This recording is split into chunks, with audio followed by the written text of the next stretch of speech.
Assalamualaikum warahmatullahi wabarakatuh. Saya Muhammad Arif Kadira dengan NIM 20B5050411161. Hari ini ingin mempresentasikan tugas manajemen retail. Slide pertama itu ada ruang lingkup retail. Retail berasal dari bahasa Perancis retailer yang berarti memecah atau memotong sesuatu. Lalu ada manajemen retail merupakan upaya yang dilakukan dalam mengelola bisnis retail.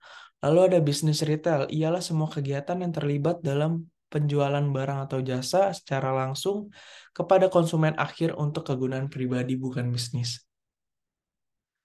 Lalu selanjutnya ada jalur distribusi retail. Yang pertama itu ada perusahaan, lalu ke pedagang besar, lalu ke retail, dan yang terakhir itu ke konsumen akhir. Selanjutnya retail tradisional dan retail modern. Sebelah kiri itu ada ciri-ciri pengelolaan retail tradisional. Pertama itu kurang memilih lokasi, tidak memperhitungkan potensi, jenis barang dagang yang tidak terarah, dan tidak ada seleksi merek. Yang sebelah kanan itu ada ciri-ciri pengelolaan retail modern.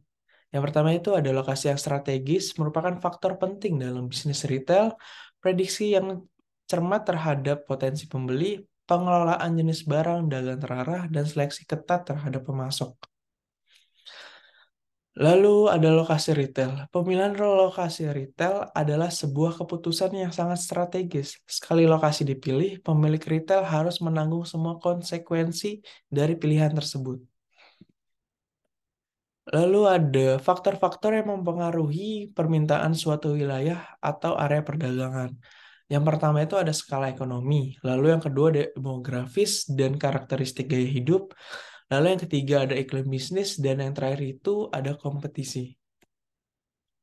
Di slide selanjutnya ada area perdagangan.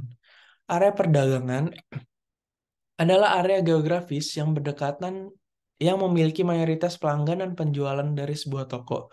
Area perdagangan dapat dibedakan ke dalam tiga zona, yaitu zona primer, zona sekunder, dan zona tersier. Lalu ada tipe-tipe lokasi. Retail mempunyai tiga tipe dasar lokasi yang bisa dipilih. Yang pertama itu pusat perbelanjaan, lalu yang kedua lokasi di kota besar atau bertempat di tengah kota maupun kota kecil, lalu yang ketiga itu lokasinya bebas. Lalu selanjutnya ada mengelola perdagangan eceran. Definisi perdagangan eceran atau pengecer merupakan semua aktivitas dalam menjual barang dan jasa langsung ke konsumen akhir untuk kebutuhan pribadi dan non-bisnis. Jenis-jenis pengecernya. Pertama itu ada toko barang khusus, department store, toko kelontong, pasar swalayan, toko diskon, pengecer off-price, superstore, dan ruang pamer katalog. Lalu ada sistem franchise. Sistem franchise merupakan kelompok perusahaan yang terkait erat dan mempunyai operasi sistematis yang terencana, terarah, dan terkendali yang dilakukan oleh perusahaan pewaralaba. Karakteristiknya itu sendiri, yang pertama itu ada pewaralaba atau franchisor memiliki nama dagang atau jasa dan melisensasikannya kepada terwaralaba atau franchise untuk mendapatkan pembayaran royalti. Lalu yang kedua itu ada terwaralaba membayar untuk mendapatkan hak menjadi bagian dari sistem. Lalu yang terakhir itu pewaralaba menyediakan sistem pelaksanaan bisnis kepada tewaralaba. Lalu ada perdagangan grosir. Perdagangan grosir atau wholesaling mencakup semua kegiatan dalam penjualan barang atau jasa kepada mereka yang membeli atau menjual kembali untuk keperluan bisnis. Jenis-jenisnya itu ada pedagang grosir layanan penuh, pedagang grosir layanan terbatas, pialang dan agen, cabang dan kantor produsen serta pengecer, dan yang terakhir itu ada pedagang grosir khusus. Lalu ada private label. Private label atau merek label pribadi adalah merek yang dikembangkan oleh pengecer atau pedagang grosir.